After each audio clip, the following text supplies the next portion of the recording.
இந்த கடற்கரையில் உட்காந்ததெல்லாம் உடனே இவ்வளோ இம்மிடியட்டாக சோஷியல் மீடியாவில் வந்து ஒரு பெரிய ஸ்க்ரீனில் போட்டு காட்டுறதெல்லாம் ரொம்ப ஆச்சரியமாக இருக்குது. ஆனால் அது இல்லை உண்மை.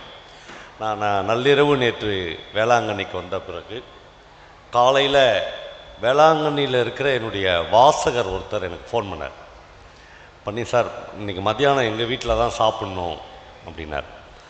இப்போ எனக்கு வந்து அது மாதிரி யாராவது சாப்பிட்ணுன்னு சொன்னாங்கன்னா என்ன மாதிரி சந்தோஷப்படுற ஆள் யாருமே கிடையாது. அப்புறம் நம்ம விருப்பத்துக்கு தகுந்த மாதிரி அவங்க சாப்பாடு கொடுப்பாங்களான்னு ஒன்று இருக்கு. நான் ஊர்லேருந்து புறப்படும் போதே நம்ம விதவிதமாக மீன் சாப்பிட்ணும், இறால் சாப்பிட்ணும் அப்படிலாம் நினச்சோம். இன்றைக்கி இந்த ஆடி 18 வேறு, அதனால் கண்டிப்பாக கிடைக்காது அப்படின்னு நினச்சோடனே அவர்கிட்ட காலையில் எனக்கு ஃபோன் பண்ண உடனே நீங்கள் என்ன செய்வீங்க அப்படின்னு கேட்டேன். ரொம்ப பிரமாதமான ஆள், அவர் பேர் பாலச்சந்திரன். அவர் வந்து, சார் நான் ஃப்ரெஷ்ஷாக மீன் குழம்பு வச்சுட்டு மீன் வறுத்துட்டு இறால் பொரித்து எடுத்துக்கின்னு ரூமுக்கு எடுத்துன்னு வர மாட்டேன் சார், நான் வந்து எங்கள் கிராமத்துக்கு பக்கத்தில் இருக்கிற பீச்சில் உட்காந்து சாப்பிட்லான்னார். அப்படி சாப்பிட்றதுக்கு முன்னாடி தான் அந்த ஃபோட்டோ எடுத்தாங்க. ரொம்ப சந்தோஷமாக இருந்துச்சு. ஏன்னா மீன் அப்படின்ற ஒரு விஷயம் உங்களுக்கெல்லாம் ரொம்ப பழகி இருக்கலாம், நீங்கள் தினந்தோறும் பார்க்கலாம். நான் வந்து ஒரு 30 வருஷத்துக்கு முன்னாடி கவர்மெண்ட் ஆஃபீஸில் வேலைக்கு போனேன், இபி ஆஃபீஸில். நான் அப்புறம் அட்மினிஸ்ட்ரேட்டிவ் ஆஃபீஸராக இருந்து ரிட்டையர் ஆனேன். ஆஃபீஸில் உட்காந்து நான் பிரபஞ்சனுடைய மீன் அப்படின்னு ஒரு கதை படித்தேன். நான் வந்து வாழ்க்கையில் மீன் பற்றி நீங்கள் கண்டிப்பாக அந்த கதை, நான் சொல்கிற கதைகளை படிக்கணுன்றதுக்காக மட்டும்தான் சொல்கிறேன், கதை சொல்லலை. நான் அந்த கதை படித்த உடனே 12:30 மணிக்கு கதை படித்தேன். 1 மணிக்குள்ளே அப்போ சைக்கிள் வச்சுருந்தேன். அவசர அவசரமாக எங்கள் வீட்டுக்கு வந்து என் ஒய்ஃப்கிட்ட சொன்னேன். அப்போ தான் கல்யாணம் ஆன புதுசு எனக்கு. மீன் குழம்பு மீன் வறுவல் வைக்காமல் இன்றைக்கி என்னால் சாப்பிட முடியாதுன்னு.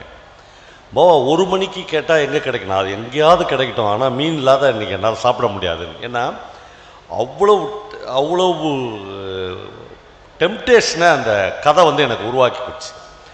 பாவக்காயில் வந்து இறாலை போட்டு வதக்கணும் அப்படின்றத பிரபஞ்சம் தான் எனக்கு முதல் சொல்லி கொடுத்தார். எந்தெந்த முருங்கைக்காயை எந்த மீனில் போட்டு செஞ்சால் அது எவ்வளோ பிரமாதமாக இருக்கும் அப்படின்லாம் அந்த கதையை முழுக்க இருக்கும். அப்போ நான் பிரபஞ்சன்ட்ட ஒரு தட்டி நேராக கேட்டேன், சார் நீங்கள், அவர் பாண்டிச்சேரி பேசிக்கலாம், சார் மீன் வந்து உங்களுக்கு அவ்வளோ முக்கியமான விஷயமான. அப்போ அவர் சொன்னார், சார் எங்கள் வீட்டில் மாதத்துக்கு எத்தனை நாள் சார் அப்படின்னு கேட்டாருங்க. 31 நாள். 30 நாள் மீன் குழம்பு தான் சார், ஒரு நாள் கூட சைவமே கிடையாது. என்னைக்காவது மாற்றி அமாவாசை அன்னைக்கு எங்கள் வீட்டில் முருங்கைக்கீரை முருங்கைக்காலாம் போட்டு சைவம் செய்வாங்க. எங்கள் அப்பா வந்து மத்தியானம் சாப்பிட்றதுக்கு முன்னாடி ஐயோ கை வலிக்குது, கால் வலிக்குது, ஐயோ இடுப்பு வலிக்குதுன்னு புலம்ப ஆரம்பிச்சிருவார். எங்கள் அம்மா வந்து ஒரு 3 மணி போல் ஒரு பையை எடுத்துக்கின்னு சுதும்பு மீன் அப்படின்னு ஒரு மீன் இருக்கும், அந்த மீன் வாங்கின்னு வர போகிறாங்க. எல்லாமே கூறு கட்டி வச்சுருக்கோம், 10 ரூபாய் 20 ரூபாய் கிடைக்கும். வாங்கின்னு வந்து, நீங்கள் நல்லா கவனிக்கணும் சார், குழம்புல மீனை போட்டோடனே ஒரு கை கால் வலிலாம் சரியாயிடும் சார். சாப்பிட்டு கிடையாது, அவருக்கு வந்து அந்த குழம்புல மீன் கொதிக்குது அப்படின்னோடனே அப்படி வளர்ந்த ஆள் சார் நான். இந்த எக்ஸ்பீரியன்ஸில் தான் ஒரு ரைட்டர் மீன் அப்படின்னு ஒரு கதை, அந்த மீன் கதையினுடைய சின்ன ஒரு வரி கண்டென்ட் என்னென்னா, இப்போ யுகபாரதிலாம் சினிமாவில் இருக்கிறனால அவங்களுக்கு தெரியும், ஒன்லைனில் சொல்லுங்கள் சார் கதையை அப்படின்வாங்களே, அந்த மாதிரி இந்த ஒன்லைன் கதை என்னென்னா, இந்த மீன் வந்து விதவிதமாக அவங்க வீட்டில் எப்படிலாம் மிதிப்படுது அப்படின்னு சொல்லினே இருப்பாங்க. அப்போ அவங்க வீட்டில் ஒரு பையன் இருப்பான். இப்போ அந்த பையனுக்கு கல்யாணத்துக்கு பொண்ணு பார்த்துன்னு இருப்பாங்க. அந்த பையன் அந்த பொண்ணை பார்த்து கேட்குற முதல் கேள்வி, உனக்கு டான்ஸ் ஆட தெரியுமா, சமைக்க தெரியுமாலாம் கேட்பாங்கள்ல, அது கிடையாது. நீங்கள் வந்து சைவமா அசைவமானு கேட்பான் அந்த பையன். இப்போ எல்லா பெண்களும் வந்து இவனுக்கு என்ன பதில் சொல்கிறது தெரியாதுன்னு முடிச்சுருவாங்க. என்ன சொன்னால் நம்மளுக்கு பாசிட்டிவாக முடியும். ஒரு பொண்ணு வந்து என்னவோ ஒரு ஞாபகத்தில், நான் மீனே சாப்பிட மாட்டேன், கறி மீனே சாப்பிட மாட்டேன், இந்த பொண்ணை நான் கல்யாணம் பண்ணிக்கிறேன்டுவோம். ஏன்னா வீட்டில் 30 நாளும் மீன் தான். இந்த பொண்ணை கல்யாணம் பண்ணின்னு வீட்டுக்கு வந்துடுவாங்க. அந்த பொண்ணு அந்த பையனை கல்யாணம் பண்ணிக்கிறதுக்காகவே நான் சைவன்னு சொல்லிவிடும், ஆனால் அது நல்லா மீன் சாப்பிட்ற பொண்ணு தான். இந்த பையன் கவர்மெண்ட் ஆஃபீஸ்க்கு வேலைக்கு போயிடுவான். வேலைக்கு போயிட்டு பாதி வழியில் ஏதோ ஒன்று மறந்துட்டேன்னு வீட்டுக்கு வரும்போது அந்த பொண்ணு நல்லா பழைய சாதத்தை ஒரு சட்டியில் போட்டு வச்சுக்கின்னு பக்கத்தில் நேற்று நைட்டு வச்ச மீன் குழம்பை வச்சு ஒரு பிளேட் நிறைய போட்டு அப்படியே கோதி சாப்பிட்டுன்னு இருக்கும். அதை பார்த்து அப்படியே அவன் வந்து ஸ்டன் ஆகிடும். அதாவது இவனை கல்யாணம் பண்ணிக்கிறதுக்கு ஒரு சின்ன பொய் சொல்லி வந்துடும். மீன் வந்து அப்படி இன்னைக்கு மத்தியானம் பாலச்சந்திரன் கொடுத்த அந்த எங்களுக்கு அந்த மீன் சாப்பாடு வந்து இந்த பழைய நினைவுகள் அவ்வளோத்தையும் அப்படி கிளறி விட்டுச்சு. ஏன் ஒரு நமக்கு வந்து ஒரு ரெகுலரான எஜுகேஷன் இருக்குது, நமக்கு வந்து ரெகுலரான வகுப்பறைகள் இருக்குது, வகுப்பறைகளில் டீச்சர்ஸ் இருக்காங்க, டீச்சர்ஸ் வந்து நமக்கு ரெகுலராக சொல்லித்தராங்க, அப்புறம் நிறைய புத்தகங்கள் நமக்கு வந்து அறிமுகப்படுத்தப்படுகிறது. அதை தாண்டி ஒரு அரசாங்கம் எதற்காக புத்தக கண்காட்சிகளை நிகழ்த்த வேண்டும்? ஏன் வகுப்பறைகளை தாண்டி ஒரு மனிதன் வாசிக்க வேண்டும் என்பதுதான் முக்கியமான கேள்வியாக இருக்கிறது. நம்மளே இது வந்து ஒவ்வொரு மனிதனும் தன்னைத்தானே கேட்டுக்கொள்ளக்கூடிய மிக மிக முக்கியமான கேள்வியாக நான் கருதுகிறேன். நான் வந்து இந்த வகுப்பறைகளுக்கு வெளியே இருக்கிற புத்தகங்களை படித்து வளர்ந்த ஒரு பையன். கிட்டத்தட்ட இந்த மேடையில் எந்தெந்த துறையிலிருந்தோ அறிமுகப்படுத்தப்படுகிற யுகபாரதியாக இருக்கட்டும், ஸ்ரீகாந்த் தேவாவாக இருக்கட்டும், யாராக இருந்தாலும் இந்த ரெகுலராக புத்தகத்தை படித்து ஒரு ஐஏஎஸ் ஐபிஎஸ் அல்லது சார் மாதிரி டிஆர்ஓவாக ஆர்டிஓவாக ஆகி ஒரு அரசின் உயர்ந்த பொறுப்புகளுக்கு போய் அதிகாரத்தின் உச்சத்துக்கு போய் அவர்கள் ஒரு நாள் ஓய்வு பெற்று விடலாம். ஆனால் அதிலிருந்து சின்ன வயதிலேயே வகுப்பறைகளிலிருந்து விலகி வேறு மாதிரியான ஒரு வாசிப்பை கையில் எடுக்கிற பிள்ளைகளை இந்த உலகம் உற்று நோக்குகிறது. அவர்கள் கலைஞர்கள் என்று அழைக்கப்படுகிறார்கள், எழுத்தாளர்கள் என்று போற்றப்படுகிறார்கள். ஒரு சமூகம் ஒரு எழுத்தாளன் என்பவனை முன்மாதிரியாக கொண்ட சமூகமே இந்த உலகத்தில் மிக உயர்ந்த சமூகமாக கருதப்படுகிறது. நண்பர்களே, இந்த உலகில் இருக்கிற எல்லா பதவிகளிலும் எல்லா இடத்திலும் இருந்தும் ஒரு எழுத்தாளன் ஒரு இன்ச் மேலே நிற்கிறான். ஏனென்றால் அவன் மட்டும்தான் நீங்கள் பார்த்த ஒன்றை, நான் பார்த்த ஒன்றை எழுதி அதை பதிவாக்கி அடுத்த தலைமுறைக்கு கொடுத்து விட்டு போகிறான், அடுத்த தலைமுறைக்கு சேர்த்து விட்டு போகிறான். அது இந்த தேசத்தின் விழுமியங்களை, இந்த வாழ்க்கையின் மேடு பள்ளங்களை எல்லாவற்றையும் இட்டு நிரப்புவதற்காக இருக்குது. நீங்கள் கிட்டத்தட்ட 1000 பேர் இந்த நிகழ்ச்சிக்கு வந்திருக்கிறீர்கள். இந்த 1000 பேருக்கும் இன்றைக்கு உங்கள் வீடு இருக்கிறது, உங்கள் வீட்டில் ஒரு டிவி ஓடிக்கொண்டு இருக்கிறது. வாழ்க்கையில் கசப்பான வாழ்க்கை சம்பவங்கள் மறுபடியும் மறுபடியும் நிகழ்ந்து கொண்டே இருக்கிறது. இதிலிருந்து இலக்கியம் மட்டுமே உங்களை சுவீகரிக்கிறது என்று நான் கருதுகிறேன். என் சின்ன வயசில் நம்முடைய மூளைகளில் ஏற்றி வைக்கப்பட்டிருக்கிற பொது புத்திகளிலிருந்து இலக்கியம் மட்டுமே நம்மளை விலக்கி தூரப்படுகிறது. நம்மளே திரும்ப திரும்ப ஒரு மனிதன் வாசிக்கிற போது அவன் இந்த உலகத்தை, இந்த மனிதர்களை நுட்பமாக கவனிக்க ஆரம்பிக்கிறான். இந்த உலகத்தை மற்றவர்கள் பார்க்கிற பார்வையிலிருந்து அவன் வேறு மாதிரியாக பார்க்க ஆரம்பிக்கிறான்.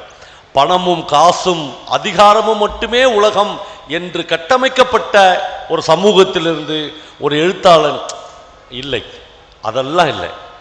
இங்க வா, ஒரு சக மனிதனின் அன்பு, ஒரு சக மனிதனின் தொடுதல், ஒரு சக மனுஷியினுடைய ஸ்பரிசம், இது இந்த உலகத்தில் தோய்ந்து போயிருக்கிற ஒரு கடைகோடி மனிதனுக்கு கிடைக்க வேண்டும் என்று உலகத்தில் உள்ள ஒவ்வொரு எழுத்தாளனும் எழுதியிருக்கிறார். நண்பர்களே, தாஸ்தாவஸ்கியிலிருந்து டால்ஸ்டாயிலிருந்து தமிழில் இன்றைக்கு எழுத ஆரம்பித்திருக்கிற ஒரு நவீன எழுத்தாளன் வரையிலும் நீங்கள் எடுத்துக்கொண்டால் ஒரே ஒரு எழுத்தாளன் கூட ஒரு கோட்டீஸ்வரனுக்காகவோ அல்லது ஒரு அம்பானிக்காகவோ ஒரு அதானிக்காகவோ ஒரு வரி கூட எழுதுனதில்லை.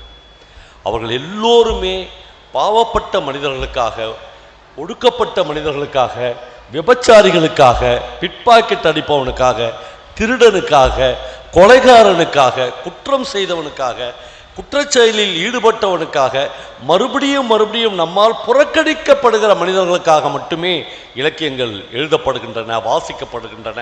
அந்த மனிதர்களை நமக்கு அவர்கள் மறுபடியும் மறுபடியும் அறிமுகப்படுத்துகிறார்கள். நான் இன்றைக்கு வருகிற போது ஒரு கதை படித்தேன்.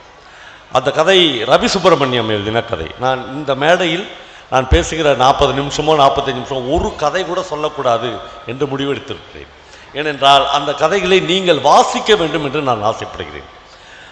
அந்த கதை ரொம்ப அபூர்வமான கதை. உங்களுக்கு டிஆர் ராஜரத்னம் பிள்ளையை தெரிந்திருக்கும், ஒரு மிகப்பெரிய இசை மேதை. நான் ஏற்கனவே ஒரு மேடையில் கூட சொல்லியிருக்கிறேன். ராஜரத்னம் பிள்ளைக்கு பத்மபூஷன் விருது கொடுத்தார்கள், ஜனாதிபதி விருது கொடுத்தார்கள். ராஜரத்னம் பிள்ளை ஜனாதிபதி விருது வாங்கி கொண்டு வெளியே வருகிற போது நிருபர்கள் எல்லாம் அவரை சூழ்ந்து கொண்டு இந்த நிமிடத்தை எப்படி உணர்கிறீர்கள் ஐயா என்று கேட்டார்கள். ராஜரத்னம் பிள்ளை ஒன்றும் உணரல, ஜனாதிபதி விருது கொடுத்தாரு, நான் வாங்கி வந்துட்டேன் அப்படின்னு ரொம்ப சாதாரணமாக சொன்னார். சார் இதை விட என்ன சார் வேணும் அப்படின்னார். அவர் சொன்னார், இல்லை சார் நான் பொதுவாக மேடைகளில் தான் இசை கச்சேரி பண்ணுவேன், ரோட்டில் வாசிக்க மாட்டேன். இந்த பொண்ணு அழைப்புக்கெல்லாம் நாதஸ்வரம் வாசிப்பாங்கள்ல, அந்த மாதிரி எந்த நிகழ்ச்சிக்கும் வாசித்ததே இல்லை. ஒரே ஒரு நிகழ்ச்சிக்கு என்னுடைய நண்பர்களுடைய மகள் கல்யாணத்துக்காக நான் வாசித்தேன், ரோட்லேயே வாசிக்கிறதுக்கு ஒத்துக்கினேன். ஒரு பெண் அழைப்பு ஊர்வலத்தை எதிர்கொண்டு நான் வாசித்துன்னு போகிறேன். உங்களில் என் வயசை ஒட்டினவர்கள் பார்த்திருப்பீர்கள், அப்போல்லாம் பொண்ணு அழைப்பு நடந்தால் பெட்ரமார்க்ஸ் லைட்டை சுமப்பதற்கென்று சில வேலையாட்கள் வருவார்கள். பெரும்பாலும் அவர்கள் குருவிக்காரர்களாக இருப்பார்கள். பல ஊரில் இருக்கிற நாடோடிகள் குருவிக்காரர்கள் அந்த வேலைக்கு, அவங்களுக்கு பெருசாக சம்பளம்லாம் கிடையாது. நீங்கள் முடிச்சுட்டு அந்த கல்யாண மண்டபத்தில் கொடுக்குற கொஞ்சம் சோறு சாப்பிட்டு போயிடுவாங்க, அவ்வளோதான். இல்லை ஒரு 5 ரூபா 10 ரூபா கொடுத்துருக்கலாம். ராஜரத்னம் பிள்ளையினுடைய முகத்தின் மேலே பெட்ரமார்க்ஸ் லைட் படுற மாதிரி ஒரு குருவிக்காரர் தலையில் ஒரு பெட்ரமார்க்ஸ் லைட்டை சுமக்கிறார். இவர் வாசத்துக்குனே வருகிறார். ஒரு இடத்தில் வந்த உடனே ராஜரத்னம் பிள்ளை உச்சத்தில் போய் தன்னுடைய அந்த நாதஸ்வரத்தை வானத்தை நோக்கி காமிச்சு உச்சத்தில் வாசிக்கிறாரு. இந்த குருவிக்காரரு சபாஷ் சாமி அப்படின்னு கை தட்டுறாரு. பெட்ரமார்க்ஸ் லைட் விழுந்து உடஞ்சிச்சு. இப்போ ராஜரத்னம் பிள்ளை ஜனாதிபதி மாளிகையில் வைத்து நிருபர்கிட்ட சொல்கிறாரு, அவன் தான் சார் என் பாட்டை கேட்டுட்டு எனக்கு பரிசு கொடுத்தவன். ஜனாதிபதி யாரோ 4 IAS ஆஃபீஸர் சொல்லியிருப்பாங்க, இந்த கேடரில் யாருக்கு கொடுக்கலான்னு தமிழ்நாட்டில் ராஜரத்னம் பிள்ளைன்னு ஒருத்தருக்கிறார், அவரை போட்டு ஃபில்லப் பண்ணு அப்படின்னு சொல்லுவாங்க. அதனால் அவன் கொடுத்த பரிசு தான் எனக்கு ரொம்ப முக்கியமான பரிசாக கருதுகிறேன். இவர் யாரோ சொன்னதை கேட்டு என் பேரை சேர்த்துக்கிறாரு, இது எனக்கு பெரிய சிலிப்பாக இல்லை. ரொம்ப அந்த கலைஞர்களுக்கே உரிய கர்வத்தோடு இருந்தவர். பல கதைகள் ராஜரத்னம் பிள்ளையை பற்றி சொல்வார். திருச்சிக்கு பக்கத்தில் அவருடைய வீடு வர இடத்துல ட்ரெயினில் போனார்னா அபாய சங்கிலியை பிடிச்சி இழுத்துருவாராம். இழுத்துனே ட்ரெயின் நின்றோம், எதுக்கு நின்றுச்சுன்னு தெரியாது, இறங்கி வீட்டுக்கு போய்ட்டு வரான். என்னாச்சுன்னா 500 ரூபா ஃபைன் கட்டல, 500 ரூபா கட்டிட்டு வந்துருப்பான்றாராம். அந்த மாதிரியான ஒரு கலைஞன். சமீப காலமாக நான் இன்னைக்கு படித்த கதையில் தோடி ராகம் அவர் வாசிக்கிறதே இல்லை, யாரும் அது பெருசாக. ஆனால் அவருடைய ஸ்பெஷாலிட்டி தோடி ராகம் தான். அப்போது காரைக்குடியில் நடக்கிற ஒரு இசை நிகழ்ச்சி, 3 நாள் இசை நிகழ்ச்சி. அது ரசிகர்களாக அவருக்கு பிட்டு சீட்டு கொடுத்து, ஐயா தோடி ராகம் வாசிங்க என்று கேட்கிறார்கள். 2வது நாள் இசை கச்சேரியில் அவர் இல்லை என்னால் அதை வாசிக்கிறார். அதில் தான் நீங்கள் ஸ்பெஷல் 2 மணி நேரம் 3 மணி நேரம் உங்களுடைய தோடி ராகத்தை கேட்பதற்காக மட்டுமே நாங்கள் எல்லாம் வந்திருக்கோம், நீங்கள் வாசித்தே ஆக வேண்டும் என்று தன்னுடைய ரசிகர்கள் கேட்கிற போது ராஜரத்னம் பிள்ளை மேடையில் சொல்லுகிறார், இந்த நிகழ்ச்சியின் அமைப்பாளர்கள் யாராவது கும்பகோணத்துக்கு போய் வைத்தியநாத ஐயருடைய கும்பகோணம் பரஸ்பர கைலாய நிதியில் 25 ரூபாய் செலுத்தி ஒரு ரசீதி வாங்கி கொண்டு வாருங்கள், அதற்கு பிறகு நாளை கச்சேரியில் நான் தோடி ராகம் வாசிக்கிறேன் என்று சொல்கிறார். யாருக்கும் ஒன்றும் புரியவில்லை. ராஜரத்னம் பிள்ளை அந்த மேடையில் சொல்கிறார், என்னுடைய பண கஷ்டத்துக்கு தோடி ராகத்தை கும்பகோணம் பரஸ்பர கைலாய நிதியில் அடகு வைத்து நான் 25 ரூபாய் வாங்கியிருக்கிறேன், அதை மீட்காமல் என்னால் பாட முடியாது, அதனால் யாராவது ஒருத்தர் போய் அந்த பணத்தை கட்டிட்டு ரசீது எடுத்துன்னு காமிச்சிருங்க, நாளைக்கு நான் தோடி ராகம் பாடுகிறேன் என்று சொல்கிறார். உடனே செட்டியார் அந்த நிகழ்ச்சி அரேஞ்ச் பண்ண செட்டியார் வைத்தியநாத ஐயர்கிட்ட அனுப்பிச்சு 25 ரூபாய் கட்டி ரசீது வாங்கி கொடுத்த உடனே அடுத்த நாள் அந்த அரங்கமே வேந்து போகிற அளவுக்கு 3 மணி நேரம் அவர் அந்த ரசிகர்களை உச்சத்திற்கு கொண்டு போய் வைத்தார் என்று அந்த கதையில் ரவி சுப்பிரமணியம் எழுதியிருக்கிறார். இந்த கதையை எங்கிருந்து ரவி சுப்பிரமணியம் ஆரம்பிக்கிறார் என்றால், அந்த கும்பகோணம் பேங்கை ஆரம்பித்த வைத்தியநாத ஐயருடைய அப்பா ஆரம்பித்தது. அது இன்றைக்கு அதுக்கு 100 வருடம். இந்த 100 வருட விழாவில் ஒரு பேங்க் என்பது வெறும் கரன்சி நோட்டுகள் அல்ல, ஒரு பேங்க் என்பது வெறும் தங்க நகைகளை வாங்கி அடகு வைப்பது இல்லை. அதனுடைய விழுமியம், அது இவ்வளவு தூரம் உயர்ந்திருக்கிறது, உச்சத்தில் இருக்கிறது, நிலைத்திருக்கிறது என்பால் அதற்கு மனிதர்களுடைய நேர்மையும் அன்பும் காரணம். அவர் ஒரு வரி சொல்லுகிறார். அவர் காரைக்குடியில் நடக்கிற இசை நிகழ்ச்சியில், இந்த மாதிரி ஒரு பெரிய நிகழ்ச்சியில் தோடி ராகம் வாசிக்கிற போது நான் போய் அவருக்கு நோட்டீஸ் அனுப்போனா, நீ என் தோடி ராகத்தை 25 ரூபாய்க்கு அடமானம் வச்சுக்கிறேன், நீ எப்படியா வாசிக்கலாம் என்று நான் கேட்பேனா? ஆனால் அந்த வரைமுறைகளை, அந்த இறையாண்மையை மீறிவிடக்கூடாது என்று ஒரு இசைக்கலைஞர் நினைக்கிறான்ல, அதனால்தான் 100 வருடமாக இந்த பேங்க் உயர்ந்து நிற்கிறது என்று அந்த கதை சொல்கிறது. நம்மளை மனிதர்கள் எப்படி ஒன்றாலும் வாழலாம் என்கிற இடத்தில் கலையும் இலக்கியமும் மட்டுமே அவனை ஒவ்வொரு கட்டத்திலும் செதுக்கி கொண்டே இருக்கிறது, எச்சரித்து கொண்டே இருக்கிறது. எங்கே போகிற, நில்லு, எதற்கு இப்படி ஓடுற, நிறுத்து, என்ன பண்ண போகிற என்கிற கேள்வியை ஒரு வகையில் புறவாசிப்பு மட்டுமே உங்களுக்கு தரும். ஒரு லிமிட் வரையிலும் தான் நம்முடைய பாட புத்தகங்கள் நமக்கு பல விஷயங்களை சொல்லிக் கொடுக்கிறார்கள். வாஞ்சிநாதன் ஒரு மிகப்பெரிய தியாகி. வாஞ்சிநாதன் ஆஷ்துரையை ஒரு 1.5 மீட்டர் தூரத்தில் வைத்து துப்பாக்கியால் சுட்டான் என்றெல்லாம் நாம் பாட புத்தகங்களில் படித்திருக்கிறோம். ஆனால் புதிய புதிய புத்தகங்கள் வருகிற போது, ஆய்வுகள் வருகிற போது நம்முடைய சிந்தனையை வேறு விஷயத்தில் கொண்டு போகிறார்கள். ஒரு அருந்ததிய தெருவில் அந்த ஆஷ்துரையினுடைய ஜீப் போகிற போது ஒரு பிரசவத்திற்கு துடித்து கொண்டிருக்கிற ஒரு அருந்ததிய பெண்ணை தொட்டு தூக்காமல் ஒரு சமூகம் அவருடைய இறப்புக்காக வேடிக்கை பார்த்த போது, ஆஷ்துரை அந்த பொண்ணை கூட்டின் போய் திருநெல்வேலி மருத்துவமனையில் ஒப்படைத்து அந்த பெண்ணை காப்பாற்றினதற்காகவும், அந்த ஜாதிய நிறவலை, இன்றைக்கு கவின் படுகொலை வரையிலும் அதனுடைய நீட்சி இருக்கிறது, அந்த ஜாதிய நிறவலை பொறுத்து கொள்ள முடியாத பல பேர் வாஞ்சிநாதனை கருவியாக்கி ஆஷ்துரையை சுட்டார்கள் என்று ஒரு புதிய புத்தகத்தில் ஒரு ஆய்வு வந்திருக்கிறது. வகுப்பறைகளுக்கு வெளியே தான் எப்பொழுதுமே மிகச்சிறந்த கல்வியும் மிகச்சிறந்த அனுபவம் நம்மளுக்கு பகிர்ந்து தரப்படுகிறது. நம்மளே பிரபஞ்சன் என்னுடைய மிக நெருக்கமான நண்பர். அவர் சொன்னார், அவர் வீட்டில் ஒரு பேரா இருப்பான்.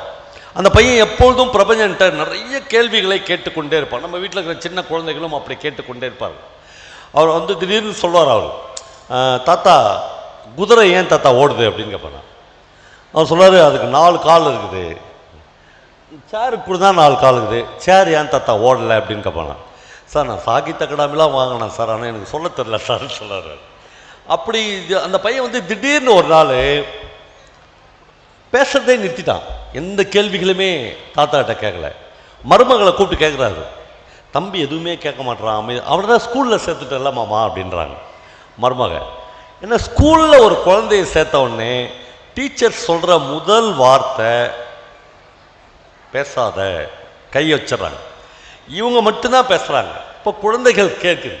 அப்போது ஒரு பகிர்தல் என்பது கல்வியில் இங்கு நிகழவே இல்லை. இப்போ பகிர்தல் என்பதை நிகழ்த்துவதற்காக நம்முடைய பாடப்புத்தகம் எவ்வளவு தப்பான டெக்ஸ்டை நம்முடைய அரசாங்கங்கள் நமக்கு நான்லாம் 1ஆம் கிளாஸில் குடும்பம் என்கிற ஒரு புத்தகத்தை, ஒரு டெக்ஸ்ட்டை தான் நீங்களும் நானும் படித்து விட்டு இங்கே வந்திருக்கிறோம்.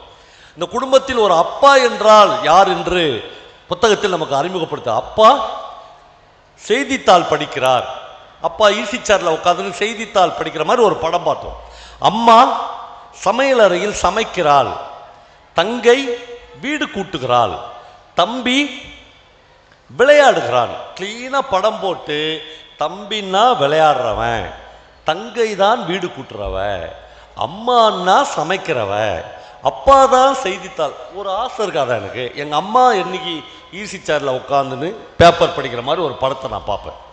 1ஆம் கிளாஸில் இந்த சிந்தனையை மூளையில் ஏற்றி கொள்ளுகிற ஒரு குழந்தை, ஒரு ஆண் குழந்தையோ ஒரு பெண் குழந்தையோ எவ்வளவு வளருகிற போதும் தம்பி என்பவன் விளையாட ஒருபோதும் தம்பி என்பவன் பெருக்கக்கூடியவன் இல்லை, அது தங்கச்சி. தம்பி என்பவன் போய் விளையாட்டு தம்டமாடு மாதிரி சாப்பிட வேண்டியவன் என்பதை ஒரு கவர்மெண்ட்ல பிரிண்ட் பண்ணுகிற புத்தகத்திலேயே நாம் படித்து வந்திருந்தால் நம்முடைய பொது புத்தியில் அது எல்லாமே படிந்திருக்கிறது. ஒரு வகையில் வெளி வாசிப்பு என்பது மட்டும்தான் இந்த நிலைகளை எப்பொழுதுமே மாற்றும்.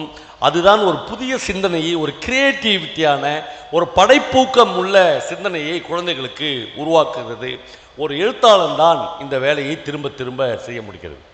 நம்மளே எனக்கு பிரபஞ்சன் மறுபடியும் மறுபடியும் ரொம்ப மனதுக்கு நெருக்கமான ஒரு எழுத்தாளராக இருப்பார். ஏனென்றால் அவர் இங்கிருந்து, இந்த மண்ணிலிருந்து யாருக்காக எழுத வேண்டும் என்பதில் மிக தெளிவோடு இருந்த ஒரு எழுத்தாளர். பிரபஞ்சனுடைய ஒரு அற்புதமான கதை இருக்கிறது. அந்த கதையின் பெயரே வர்க்கம், கிளாஸ். ஒரு உங்களுக்கு தெரியும், பாண்டிச்சேரியில் ஆங்கிலோ பிரெஞ்சு மில் என்று ஒரு ஏஎஃப்டி மில் என்று ஒரு மிகப்பெரிய மில் இருந்தது. அந்த மில்லில் 2000 தொழிலாளர்கள் வேலை பார்த்து கொண்டிருந்தார்கள். அந்த மில்லிருந்து திடீரென்று ஒரு நாள் மில் ஸ்ட்ரைக் வந்துவிட்டது. ஒரு வாரம் கூட தொழிலாளர்களால் ஒழுங்காக சாப்பிட முடியல. ஒரு ஸ்ட்ரைக் வந்த உடனே மிகப்பெரிய பொருளாதார பிரச்சனைகள் தொழிலாளிகள் வாழ்க்கையில் வந்துவிட்டது. ஒரு நாள் வாசுதேவன் என்கிற ஒரு தொழிலாளியின் வீட்டுக்கு ஒரு சக தொழிலாளி கையில் ஒரு பெண்டலோடு வந்து, ஊருக்கு போயிருந்தான்ப்பா, உங்கள் அண்ணி கொடுத்து அனுப்பிச்சு 5 கிலோ கோதுமை மாவு உனக்கும் 5 கிலோ கோதுமை மாவு எங்கள் வீட்டுக்கும். ஆனால் குடும்பம் அவ்வளோ வறுமைக்கு உடனேயே தள்ளப்படுகிறது. ஒரு 10 ரூபா நீ வச்சுக்கோ, 10 ரூபா நானும் வச்சுக்கிறேன் என்று அந்த கதையை பிரபஞ்சன் ஆரம்பிக்கிறார். ஸ்ட்ரைக் வந்து எங்கே போவது என்று தெரியாமல் இருக்கிற வாசுதேவன் அந்த பீச்சுக்கு எதிரில் இருக்கிற பாரதி பார்க்கில் போய் சும்மா உட்காந்து, காலையிலிருந்து சாயங்காலம் சும்மா உட்கார்ந்து கொண்டு இருக்கிறான். அவன் பிறப்பால் ஒரு பிராமண சமூகத்தை சேர்ந்தவன் அந்த வாசுதேவன். ஒரு நாள் அந்த பீச்சுக்கு வாக்கிங் வருகிற அவனுடைய மாமா, என்னைக்கு தொழிற்சாலையில் போய் பிராமணெல்லாம் வேலை செய்ய ஆரம்பிச்சுங்களோ அன்னைக்கு கெட்டுச்சிட அந்த சமூகம் என்று இவனை சொல்லுகிறார். ஏன்னால் உடல் உழைப்பில் பெரிதாய் நாட்டம் இல்லாதவர்களாக பிராமண சமூகம் இருக்கிறது. பிரபஞ்சன் இவ்வளவு நுணுக்கமான விஷயங்களையும் ஒரு சிறுகதையில் எழுதுகிறார். உடனே இந்த பையன் சொல்கிறான், மாமா நீங்கள் செய்கிற வக்கீல் தொழில் என்ன புனிதமான தொழிலா? இல்லைடா, நீ வந்து ஒரு பண்டிதருடைய புள்ள, நீ வந்து கோயிலுக்கு வந்து பூசாரியாக, நீ வந்து இப்போ கோயிலுக்கு இவராக போயிருக்கணும். ஆனால் நீ வந்து என்ன பண்ணுகிறன்னு அவன் சொல்லுவான், இந்த வக்கீல் தொழில்ன்றதே அயோக்கியத்தனமான தொழில் தானே, பொய் கேஸ் சொல்கிறது தானே, நீ வந்து பொய் சாட்சி சொல்கிறது தானே, அதை உற்பத்தி பண்ணுற நீ பிராமணன் ஆக்கலாம், நான் இருக்கக்கூடாதான்னு அவன் கேட்பான். பயங்கரமான தர்க்கம். அவர் சொல்லுவார், நான் செத்தா கூட என் சாவுக்கு வரக்கூடாது நீண்டுவார்.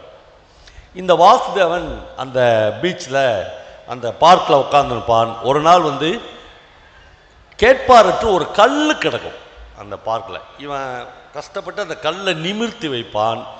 நிமிர்த்தி வச்சு பார்த்தா அது ஒரு பிரமாதமான சிற்பம்.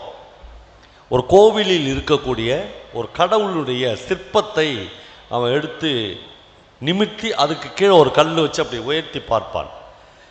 ஒரு தெய்வத்தை, ஒரு தெய்வ சிற்பத்தை யாரோ ஒருத்தர் இப்படி போட்டு வைத்திருக்கிறார்களேன்னு அவன் நினைக்கிற அந்த தருணத்தில் அவனுடைய தோள் மீது ஒரு கைப்படியும். யாரோ ஒருவர் இந்த காட்சியை பார்த்து இருந்து விட்டு சொல்வார், நான் பிரான்ஸ்லேருந்து வந்திருக்கேன், கடவுள் தான் உனக்கு இந்த பெரிய சக்தியை கொடுத்துருக்கிறார், இந்த 100 ரூபா, நாளைக்கு இந்த சிலைக்கு ஒரு நைவேத்தியம் பண்ணு என்று சொல்வார். இவனுடைய வேலை ஏஎஃப்டி மில்ல தொழிலாளி. இவன் வந்து நைவேத்தியம் பண்ணுற ஆள் கிடையாது.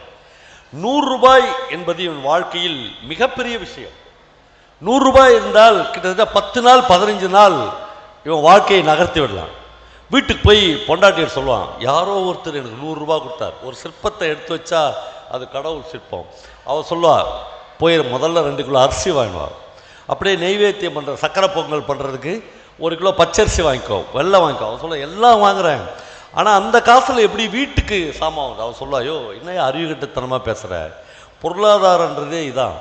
அந்த 100 ரூபாயில் உன்னுடைய உழைப்பு, அந்த சாமியை பிரதிஷ்டை பண்ணுறதுல உனக்கு ஒரு உழைப்புக்குதில்ல, அதுக்கு கூலியாக நீ இதை எடுத்துக்கலாம். அவள் கன்வின்ஸ் பண்ணுவாள். இவன் சொம்பில் தண்ணி எடுத்துன்னு போய் அந்த அந்த சிலையை கழுவி சுத்தம் பண்ணி அப்படி மாலை போட்டு நைவேத்தியம் பண்ணி சக்கரை பொங்கல் கொடுத்த உடனே அன்றைக்கே அந்த இடத்தில் ஒரு கடவுள் சிலை பிரதிஷ்டிக்கப்படும். அடுத்த நாளிலிருந்து ஆட்கள் ஒவ்வொருவராக அந்த சாமியை கும்பிட வந்து விடுவார்கள்.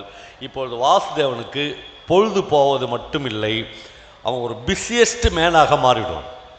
அவன் தினந்தோறும் அந்த சாமிக்கு வந்து மாலை போட வேண்டும், நைவேத்தியம் பண்ண வேண்டும், சக்கரை பொங்கல் போடணும். அவனுடைய தட்டில் காசு 50ம் 100மாக விழுந்து கொண்டே இருக்கும்.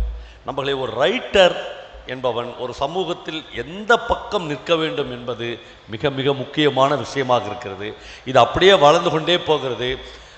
பாண்டிச்சேரியினுடைய சீஃப் செக்ரட்டரி வந்து ஒரு நாள், சாமி எங்கள் வீட்டுக்கு வாங்க என்று இவனை பார்த்து கூப்பிடுற. இவன் சாமி ஆயிட்டான். அவ்வளவு மதிக்கத்தக்க மனுஷனாக மாறிவிட்டான். நம்மளை இது உச்சத்தில் போய் கொண்டிருக்கிற அந்த தருணத்தில் ஒரு நாள் அந்த மாவு கொண்டு வந்து கொடுத்தான் பாருங்க, கோதுமை மாவு. அவன் காலையில் வந்து வாசுதேவனை எழுப்புறான். வாசு, ஃபேக்ட்ரி திறந்துட்டாங்க, இன்னிலேருந்து வேலைக்கு போகலாம், தொழிலாளிகளாம், நேற்று ஒப்பந்தம் முடிஞ்சிச்சு, வா என்று கூப்பிடுகிறான். நண்பர்களே, இப்பொழுது அவனுக்கு ஒரே குழப்பமாக இருக்கிறது. ஏஎஃப்டிக்கு போகிறதா, பாரதி பார்க்கில் போய் இந்த கடவுளுக்கு பூசாரி வேலை செய்வதா? ஏன்னா ஏஎஃப்டியில் கிடைக்கிற சம்பளத்தை மாதிரி 10 மடங்கு அதிகமான காணிக்கை அவனுக்கு இங்கே கிடைக்கிறது. 2 பேரும் ஒரு டீ கடை வரையிலும் நடந்து போவார்கள். அந்த டீ கடையில் நின்று அவன் கொஞ்ச நேரம் யோசிப்பான். ஃபேக்ட்ரியில் ஸ்ட்ரைக் வந்தவுடனே ஒரு கோதுமை மாவு எடுத்துன்னு வந்து கொடுத்து அன்றைய பசியை தீர்த்த இந்த தோழன்தான் நம் வாழ்க்கையில் முக்கியம் என்று முடிவெடுத்து வாசு ஏஎஃப்டியை நோக்கி நடந்தான் என்று பிரபஞ்சன் அந்த கதையை முடிப்பார். அவனுக்கு நன்றாக தெரியும், இந்த கடவுளை வைத்து நாம் பிழைப்பு நடத்த முடியாது என்கிற முடிவுக்கு அவன் வருவான்.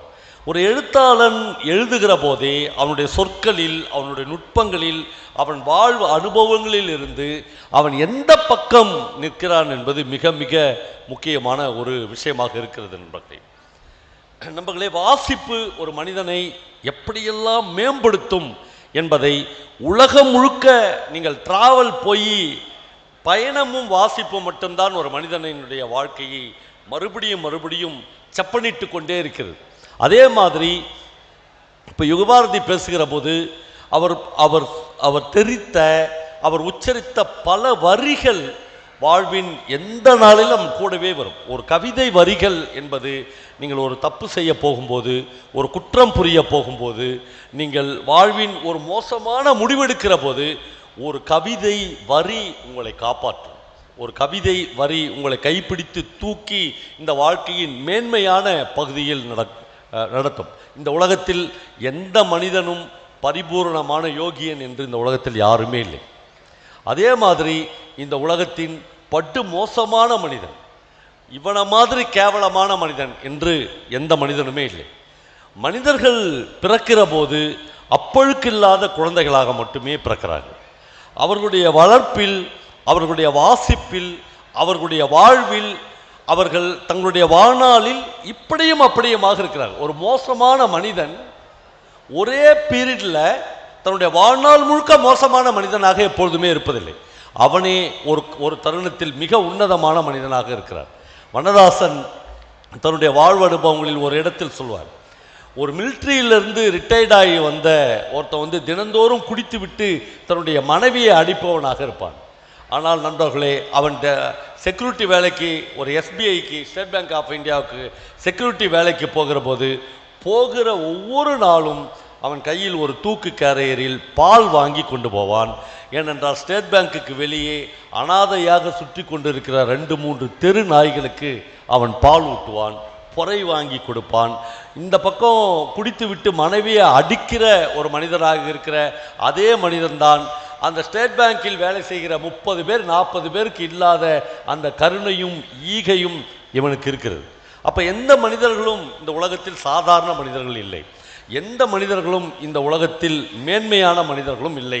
இந்த பர்சன்டேஜ் இந்த வாழ்க்கையில் மாறி மாறி வந்து கொண்டிருக்கிறது. இந்த பர்சன்டேஜில் நாம் எந்த இடத்தில் இருக்கிறோம் என்பதை ஒரு தொடர்ச்சியான வாசிப்பு மட்டுமே நமக்கு கற்றுத்தருகிறது.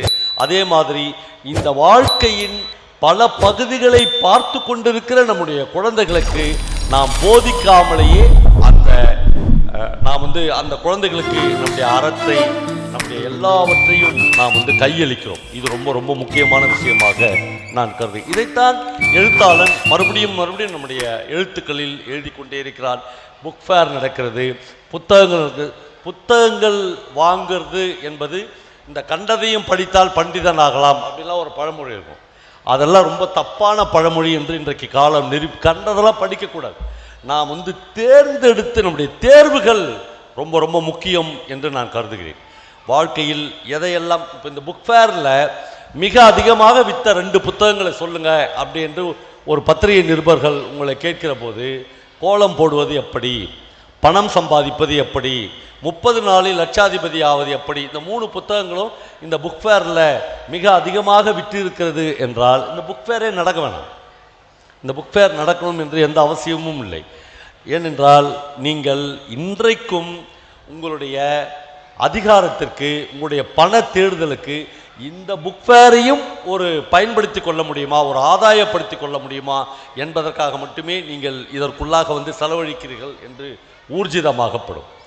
நண்பர்களே, அதற்கு பதிலாக இந்த உலகத்தில் நம் கண்ணெதிரே கொஞ்சம் கொஞ்சமாக காணாமல் போயிருக்கிற அறம், இந்த உலகத்தில் நம்முடைய பார்வைக்கு எதிரே கொஞ்சம் கொஞ்சமாக இல்லாத போய்கொண்டிருக்கிற மனித நேயம். உங்களுக்கு தெரியுமா, இன்றைக்கு எந்த ஊர்லேயும் எந்த தெருக்கள்லையும் பிச்சைக்காரர்கள் இல்லை. எங்கள் பிரிவில் எங்கள் அம்மாலாம் வந்து எங்கள் தெருவுக்குனே ஒரு பிச்சைக்காரர் இருப்பார். அவர் பேர் ஜக்கம். சாப்பிட்லன்னா ஜக்கத்துக்கிட்ட பிடிச்சி கொடுத்துருவோம். நாங்கள் பிச்சைக்காரர்களே இல்லை. ஏன்னா ஒரு மாதிரியான பிளைனான ஒரு சமூகமாக மாறிவிட்டது நம்முடைய சமூகம். அப்போ நம்முடைய விழுமியங்களை, நம்முடைய வரலாறுகளை மறுபடியும் நம்முடைய குழந்தைகளுக்கு சொல்ல வேண்டும். இன்னும் தேங்கி நிற்கிற, மிச்சம் இருக்கிற ஏதோ ஒரு அறத்தில் மட்டும்தான் இந்த உலகத்தில் மழை பெய்வதாக நான் நம்புகிறேன். நம்புகிறேன். எனக்கு மறுபடியும் பிரபஞ்சன் ஞாபகம் வருகிறார். பிரபஞ்ச தியாகி என்று ஒரு கதை எழுதியிருக்கிறார். அந்த கதையில் பாண்டிச்சேரியில் ஒரு தியாகி ஒரு தாலுகா ஆஃபீஸுக்கு போய் ஒரு தாசில்தார் முன்னால் உட்கார்ந்து கொண்டிருப்பார். அந்த தாசில்தார் காலையிலிருந்து சாயங்காலம் வரையிலும் தியாகிகள் பென்ஷன் பார்க்கிற ஒரு தாசில்தார். அவருக்கு வந்து அப்படியே சலிச்சுட்டு இருக்கும். யாரை சலிச்சிருக்கோம்? இந்த தேசத்தில் சுதந்திரத்திற்காக பாடுபட்ட அத்தனை தியாகிகளும் அந்த ஜூனியர் அசிஸ்டண்ட்டுக்கு முன்னாடி வந்து உட்கார்ந்து தங்களுடைய பென்ஷனுக்காக கோரிக்கை வைக்கிற ஒரு இடத்திற்கு இந்த ஜூனியர் அசிஸ்டண்ட் போயிருப்பார். நிறைய தியாகிகள் வந்திருப்பார்கள். இவர் தன்னுடைய துண்டால் முகத்தை தொடச்சின்னு போய் நிற்பார். என்னையா என்று கேட்பார். பென்ஷன் தான் வருது இல்லை, அப்புறம் என்ன? அவர் சொல்லுவார், இல்லை சார் பென்ஷன் வருது, இந்த மாதத்துலேருந்து எனக்கு பென்ஷன் வேணான்னு எழுதி கொடுக்க வந்துக்கிறேன்னு சொல்லுவார். அப்படி ஒரு குரலை இதுவரையிலும் அந்த ஜூனியர் அசிஸ்டன்ட் தன்னுடைய வாழ்நாளில் கேட்டதே இல்லை. அவர் கேட்பார், வேணான்னு சொல்கிறியா, உனக்கு என்ன பைத்தியமாக பிடிச்சிச்சு, எவ்வளோ நாளாக பென்ஷன் ஆகுதுன்னு கேட்பார். 4 வருஷமாக ஆகுறேன். அப்போ இப்போ ஏன் வேணான்ற? அதை சொல்லிட்டு போகலான்னா வந்து எப்படி சார் எழுதி கொடுக்குது? புதுசாக அவருக்கு, ஏன்னா அவருக்கு பென்ஷன் கொடுக்க தான் முடியுமே ஒழிய வேணான்னு சொல்கிற ஒரு கேஸை எப்படி டீல் பண்ணுறதுன்னு அவருக்கு தெரியாது. முதல் முறையாக அவருக்கு முன்னால் உள்ள ஒரு சீட்டில் உட்காரு. நண்பர்களை, இப்பொழுது சொல்லுகிறேன், தியாகத்திற்கும் உண்மைக்கும் நேர்மைக்கும் இந்த உலகத்தில், இந்த உலகம் அழிகிற கடைசி தருணம் வரையிலும் ஒரு இடம் இருக்கும். அது லேட் ஆகலாம், அது தாமதப்படுத்தப்படலாம். ஆனால் பென்ஷன் வேணான்னு சொல்கிற ஒரு தியாகியை உட்காரு என்று ஒரு ஜூனியர் அசிஸ்டண்ட்டை சொல்ல வச்சுச்சுல்ல, அதுதான் அந்த இறையாண்மையினுடைய ரொம்ப ரொம்ப முக்கியமான விஷயம். அவர் சொல்லுவார், இல்லை சார் நான் பென்ஷன் வாங்கினுக்கிறேன், எப்படா என் பையன் வேலைக்கு போவான்னு நினச்சிருந்தேன், இந்த மாதம் வேலைக்கு போயிட்டான். இல்லை பையன் வேலைக்கு போனால் கூட பென்ஷன் வாங்கலாம். அவர் சொல்லுவார், இல்லை அது எனக்கு தெரியும், ரூல்ஸ்லாம் எனக்கு தெரியும், ஆனால் நெருப்பின் மேல் நிற்பது மாதிரி இந்த 4 வருஷம் நான் நின்றுனேன். எப்படா, ஏன்? இல்லை செஞ்ச வேலைக்கு கூலிக்கு வாங்குற மாதிரி நான் ஒரு கூலிக்காரனாக மாற்றினேன்னு ரொம்ப துடிச்சிருந்தேன் சார், எனக்கு வேணாம் பென்ஷன் என்று சொல்வார்.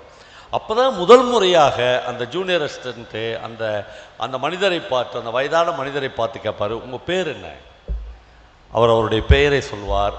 பாண்டிச்சேரியில் நேரு ஸ்ட்ரீட்டில் ஒரு மிகப்பெரிய இரும்பு கடை இருந்துச்சுல்ல, ஆமாம் நானே கேள்விப்பட்டுக்கிறேன், எங்கள் அப்பா அந்த இரும்பு கடை எந்து தான் அப்படின்னு சொல்லுவார்.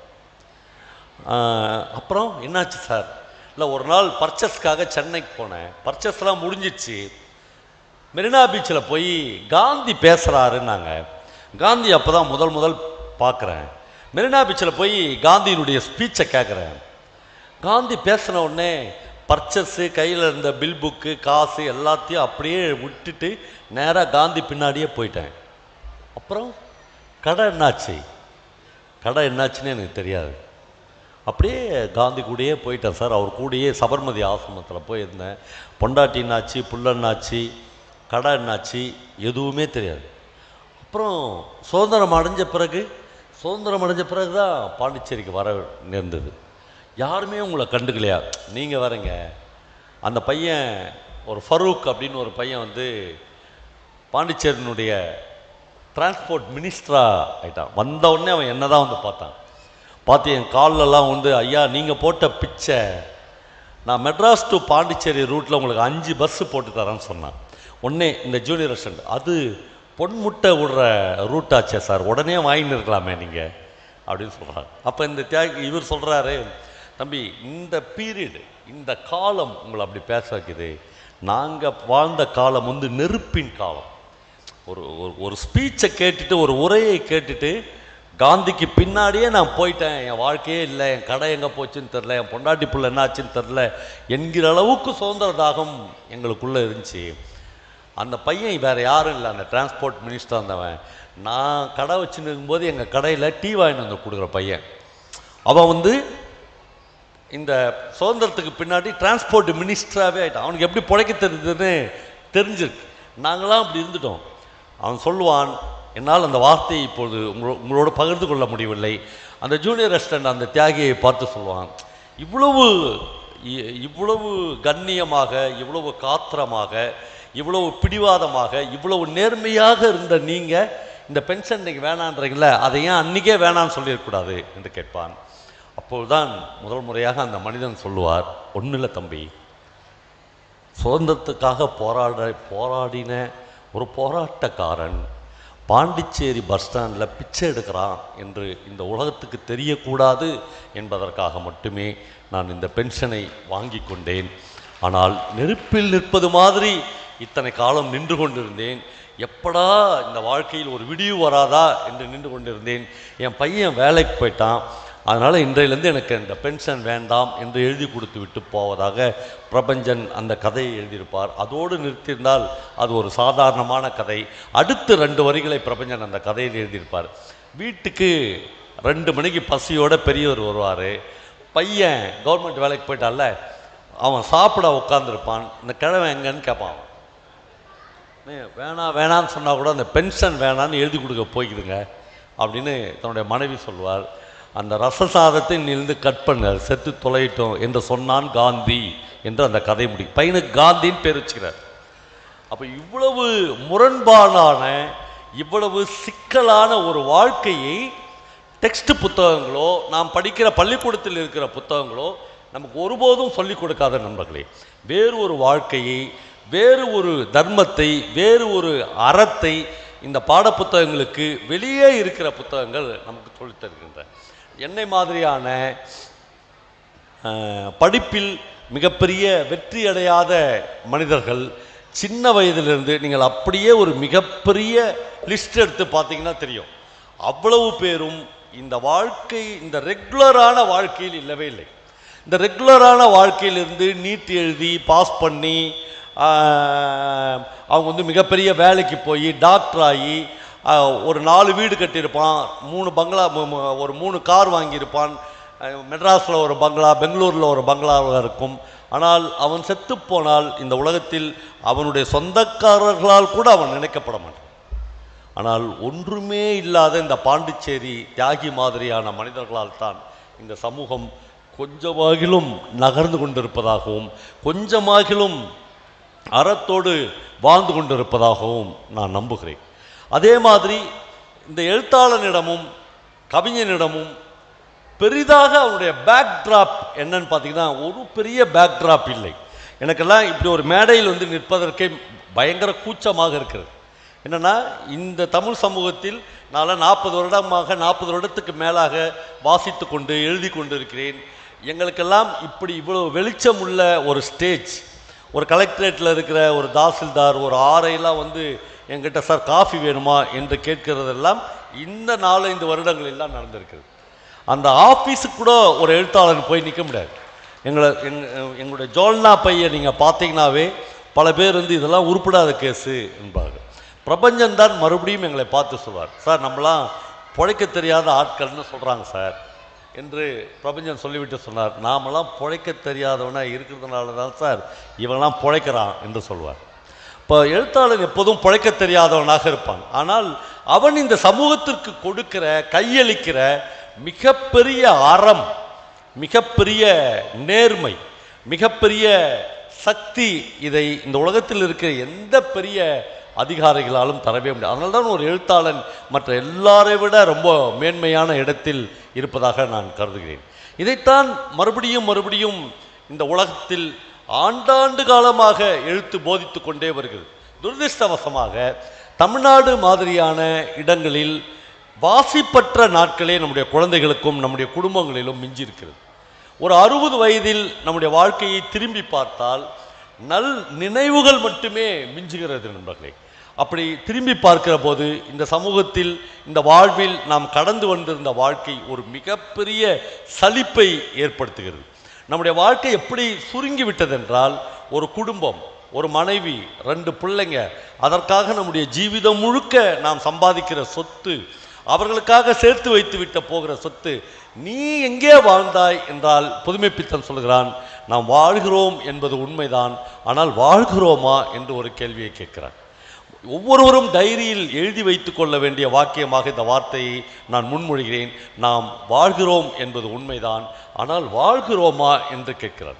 அப்படி என்றால் வாழ்க்கை என்றால் என்ன? இந்த வாழ்நாள் முழுக்க கடைசி சொட்டு ரத்தம், கடைசி மூச்சு இருக்கிற வரையிலும் சம்பாதிப்பது, பணம் ஈட்டுவது, பொருள் ஈட்டுவது, அதை பெருக்கிக் கொண்டே போவது, அதை தங்களுடைய குழந்தைகளுக்கு கொடுத்து விட்டு போவது, அந்த குழந்தைகள் அந்த தங்களுடைய உழைப்பிலிருந்து எதையுமே ஈட்டாமல், தங்களுடைய படைப்பூக்கத்திலிருந்து, தங்களுடைய கிரியேட்டிவிட்டியிலிருந்து எதையுமே சாதிக்காமல், அப்பா அம்மாக்கள் சம்பாதித்து வைத்த இந்த சொத்தை, இந்த நற்பெயரை இந்த வெளிச்சத்தில் வாழ்வது என்கிற துரதிர்ஷ்டமான நிலையிலிருந்து விலக்கி வைப்பதற்காகவே ஒவ்வொரு மாவட்டத்திலும் ஒவ்வொரு தலைநகரிலும் இந்த புத்தக கண்காட்சிகள் நடப்பதாக நான் நினைக்கிறேன். நண்பர்களே, ஒரு புத்தகத்தின்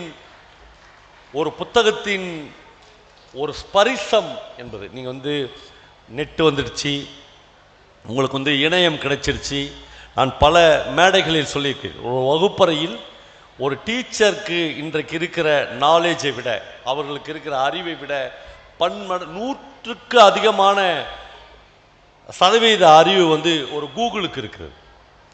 நீங்கள் ஒரு டீச்சர் கிளாஸ் நடத்தி கொண்டு இருக்கும் போதே அவர்களுக்கு கீழே உட்கார்ந்து கொண்டு இருக்கிற ஒரு பையன் கூகுளில் தட்டி அந்த ஆசிரியை விட 100 மடங்கு நுட்பமான விஷயங்களை கூகுளில் தட்டி எடுப்ப முடியும். ஆனால் இவ்வளவு தொழில்நுட்பங்கள் வளர்ந்த பிறகு, இவருடைய தகவல்கள் வளர்ந்த பிறகு, ஒரு குழந்தைக்கு எதற்கு வகுப்பறை, ஒரு குழந்தைக்கு எதற்கு ஸ்கூலுக்கு பஸ்ஸில் போக வேண்டும், ஒரு குழந்தைக்கு எதற்கு டீச்சர், ஒரு குழந்தைக்கு எதற்கு பிரின்சிபல், ஒரு குழந்தைக்கு எதற்கு கல்வி என்றால் ஒரு வார்த்தையை நான் சொல்லி முடிக்கிறேன். 40 பேர் 50 பேர் உள்ள ஒரு கிளாஸ் ரூமில் ஒரு ஆசிரியை ஒரு மாணவியை மட்டும் எழுப்பி, ஸ்ரீதேவி 5 நாளைக்கு முன்னாடி உங்கள் வீட்டுக்கு வந்தம்மா, அம்மா இறந்துட்டாங்கன்னு, நீ யார் வீட்டில் சாப்பிட்ற என்கிற கேள்வியை கூகுள் கேட்காது, ஃபோன் கேட்காது. இரத்தமும் சதையுமான இந்த விஷயங்களை இரத்தமும் சதையுமாய் இருக்கிற ஒரு டீச்சர் தான் கேட்க முடியும். அப்போ ஒரு குழந்தையை சமூக வயப்படுத்துவது இந்த கல்விதான், இந்த ஸ்கூல் தான், இந்த வகுப்பறை தான், இந்த சிஸ்டம் தான். இல்லை என்றால் இங்கு இருக்கிற பல பேர் மிகப்பெரிய கோட்டீஸ்வரர்களாக இருக்கலாம், மிகப்பெரிய அரசு அதிகாரிகளாக இருக்கலாம். அவர்கள் குழந்தைக்கு அவர்கள் வீட்டிலேயே அவர்கள் டீச்சர்ஸை வர வைத்து இன்றைக்கு படித்து கொள்ள முடியும், எக்ஸாம் எழுதிவிட முடியும். நாம் தினந்தோறும் பள்ளிக்கு நம்முடைய குழந்தைகளை அனுப்புவது, அவர்களை சமூக வயப்படுத்தப்பட்ட ஒரு குழந்தையாக மாற்றுவது, அந்த வகுப்பில் இருக்கிற அந்த 40 குழந்தைகளும் வெவ்வேறு சமூகங்களிலிருந்து, வெவ்வேறு ஜாதிகளிலிருந்து, வெவ்வேறு வர்க்கங்களிலிருந்து, வெவ்வேறு படிநிலைகளிலிருந்து வருகிற அந்த குழந்தைகள் சுவாசிக்கிற ஒவ்வொரு மூச்சுக்காற்றும் இன்னொரு குழந்தை மீது படுகிற போது அவர்கள் ஒரு சரிசமமாக வளர்வார்கள் என்று இந்த சமூகம் நம்புகிறது. கவின் மாதிரியான கொலைகளில் அதுவே பொய்யாகிறது. இந்த சமூக படிநிலைகளே பொய்யாகிறது. நண்பர்களே, இனியாகிலும் ஒரு தேர்ந்த சமூகத்தை நோக்கி, ஒரு நாகரிகமான சமூகத்தை நோக்கி, ஒரு அறம் சார்ந்த வாழ்க்கையை நோக்கி நாம் போக வேண்டும். அதற்கு இந்த புத்தக கண்காட்சிகள் உதவும் என சொல்லி என்னுடைய உரையை நிறைவு செய்கிறேன். நன்றி.